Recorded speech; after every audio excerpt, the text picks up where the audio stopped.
منبر نور پہ جلوہ بار علماء کرام، شورائے اعظام، معزز سامعین کرام، پردے میں رہ کر سننے والی عزت ماں، میری ماں، بہنوں، السلام علیکم ورحمۃ اللہ تعالی وبرکاتہ۔ وعلیکم السلام۔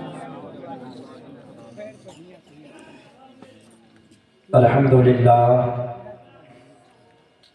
للہ نحمده ونستعینه ونستغفره ونؤمن به ونتوکل علیہ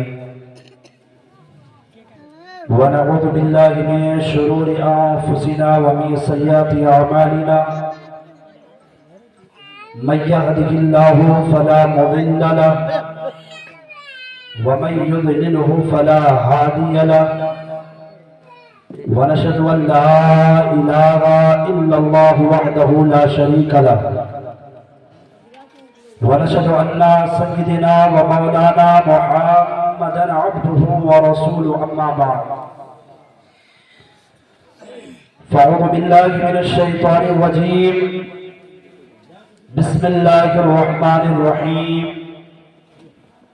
إن الدين عند الله الإسلام، أعوذ بالله من الشيطان الرجيم، كل نفس ذائقة الموت، آمنت بالله صدق الله مولانا العظيم، وبلغنا رسول النبي الأمين المتين المعين الكريم، ونحن على ذلك لمن الشاهدين والشاكرين، والحمد لله رب العالمين۔ معزز سامعین کرام، قالی جناب شرف عالم صاحب قبلہ کی محبت اور ان کے شہزادگان کی محبت میں پہلی بار آپ کی دیار محبت میں آیا ہوں اور کچھ بولنے کی جسارت کر رہا ہوں، کیونکہ ہمارے پشت پر جو ہے ہمارے بڑے بھائیوں کا ہاتھ مکمل طور پر ہے اور ان کی دعا شامل حال ہے۔ میں ان سے گزارش کروں گا کہ میں تو آپ کے سامنے ایک طفل مکتب ہوں، بس دوران گفتگو اگر کچھ غلطی ہو جائے تو اس کی اصلاح فرمائیں، کیونکہ حضرت نے بھی فرمایا کہ ہمارے بھائی کے یہ درسی ساتھی ہیں، تو الحمدللہ ہمارے بھائی کے ساتھی تو یہ ہمارے بھائی ہی ہوئے، اور تمام علماء کرام ہیں جن سے پہلی محبت ہے، پہلی ملاقات ہے، الحمدللہ انہوں نے بہت محبتوں سے نوازا، اور آپ لوگ بھی الحمدللہ آپ لوگوں کی بھی محبت شامل حال ہے۔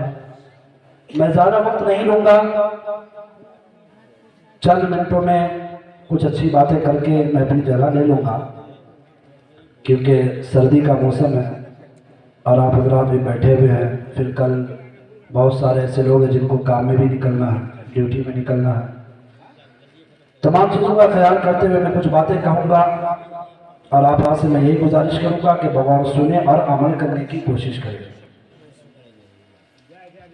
آپ نے بھی بہت اچھے انداز میں ہمارے بڑے بھائی بچہ مظفر پوری صاحب کو سماعت کیا، ان سے پہلے دیگر آپ کے مقامی علماء، شورا، حفاظ سے اپنے نعت و منقبت اور تقاریر سنیں۔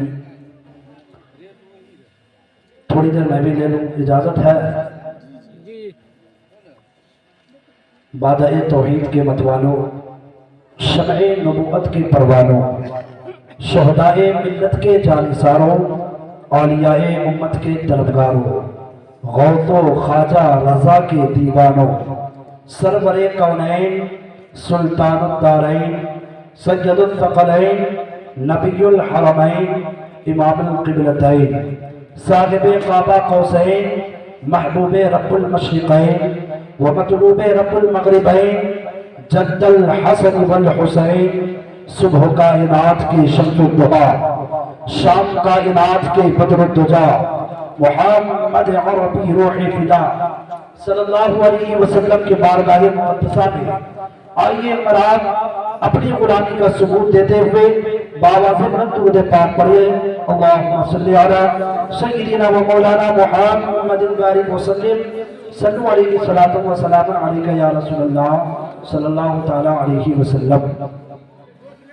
جس طرح پڑھنی چاہیے آپ لوگوں نے درود شریف ایسا نہیں پڑھا، لہذا ایک بار اور حصول برکت کے لیے درود شریف آواز بلند پڑھیے، درود پڑھ رہے ہیں۔ دنیا دار نیتاؤں کا ہم چرچا بہت جوش کے ساتھ کرتے ہیں، یہ دنیا دار میں مدینے کے تاجدار کے اوپر ہم درود پاک پڑھے تو ہمارا ہی فائدہ ہے.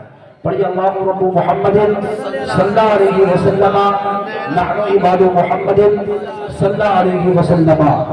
اعلیٰ حضرت عظیم البرکت امام عشق و محبت حقانیت کی جان سنیت کی پہچان الشاہ امام احمد رضا خان فاضل بریلوی رضی اللہ تعالی عنہ کیا ایک نذرانہ عقیدت پیش کرتے ہیں. امام فرماتے ہیں واہ کیا جود و کرم ہے شہ بطحہ تیرا. یا رسول اللہ واہ کیا جود و کرم ہے شہ بطحہ تیرا. نہیں سنتا ہی نہیں مانگنے والا تیرا. اور آقا فرش والے تیری شوکت کا علو کیا جانے.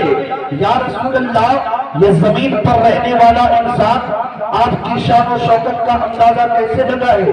آقا آپ کی عظمت کا پرچم تو عرش اعظم کی بلندی پر بھی ہے.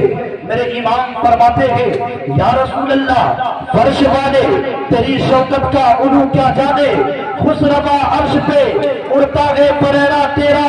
اور مکتے میں امام فرماتے ہیں کہ یا رسول اللہ تیری سرکار میں لاتا ہے رضا اس کو شفیع جو میرا غوث ہے اور لاڈلا بیٹا جو میرا غوث ہے اور لاڈلا بیٹا تیرا. وہی اعلیٰ حضرت الشاہ امام احمد رضا خان فاضل بریلوی ہاتھ میں قلم لے کر سوچنے لگتے ہیں. امام کہتے ہیں آقا احمد رضا آپ کی نعت لکھنا چاہتا ہے. آقا احمد رضا آپ کی تعریف و توصیف کرنا چاہتا ہے. لیکن آقا لکھو تو کیا لکھو. آپ کے ذکر کے بارے میں قرآن فرما رہا ہے وَرَفَعْنَا لَكَ ذِكْرَكَ. آقا لکھو تو کیا لکھو. آپ کے سینہ مبارک کے بارے میں قرآن فرما رہا ہے أَلَمْ نَشْرَحْ لَكَ صَدْرَكَ. آقا لکھو تو کیا لکھو. آپ کے سفر مبارک کے بارے میں قرآن فرما رہا ہے سبحان الذی اسرا. آقا لکھو تو کیا لکھو. آپ کے انکساری کے بارے میں قرآن فرما رہا ہے قل انما انا بشر مثلکم. آقا لکھو تو کیا لکھو. آپ کے مقام و مرتبے کے بارے میں قرآن فرما رہا ہے وما ارسلناک الا رحمتا للعالمین. آقا لکھو تو کیا لکھو. آپ کے میلاد کے بارے میں قرآن فرما رہا ہے لقد من اللہ علی المؤمنین اذ بعث فیہم رسولا. آقا لکھو تو کیا لکھو. کہیں قرآن فرما رہا ہے یا ایھا المزمل تو کہیں فرما رہا ہے یا ایھا المدثر تو کہیں فرما رہا ہے یا ایھا الرسول تو کہیں فرما رہا ہے یا ایھا النبی. آقا لکھو تو کیا لکھو. گویا کہ ساری قرآن آپ کی تعریف و توصیف کر رہی ہے. آخرکار میرے امام نے اپنے قلم کو حرکت دی اور یوں لکھا سرور کہو گے مالکو مولا کہو تجھے باغ خلیل کا گلے زیبا کہو تجھے. لیکن رضا نے ختم سخن اس پہ کر دیا خالق کا بندہ خلق کا. آقا نعرہ تکبیر نعرہ تکبیر نعرہ رسالت نعرہ مسلک اعلیٰ حضرت مسلک اعلیٰ حضرت اور اہل سنت اور اہل سنت نعرہ تکبیر. سرور کہو کہ مالکو مولا کہو تجھے باغ خلیل کا گلے زیبا کہو تجھے. لیکن رضا نے ختم سخن اس پہ کر دیا خالق کا بندہ خلق کا. آقا کہو تجھے. اور اے مسلمانوں جاگنا ہے جاگ لے افلاک کے سائے تلے. جاگنا ہے جاگ لے افلاک کے سائے تلے. حشر تک سونا پڑے گا خاک کے سائے تلے. اور کسی شاعر نے کیا یہ خوب کہا کہ نمعے کا ذکر نہ پینے کی بات کرتے ہیں. نمعے کا ذکر نہ پینے کی بات کرتے ہیں. ہم اہل دل ہے مدینے کی بات کرتے ہیں. اور نچیرو صبا سن لو گلاب کی باتیں. نچیرو صبا سن لو گلاب کی باتیں. ابھی ہم نبی کے پسینے کی بات کرتے ہیں. ابھی ہم نبی کے پسینے کی بات کرتے ہیں. اور گلشن قدس کی بہاروں میں باغ جنت کا پھول لایا ہوں. گلشن قدس کی بہاروں میں باغ جنت کا پھول لایا ہوں. عاشقوں بھر لو دامن دل کو میں حدیث رسول لایا ہوں.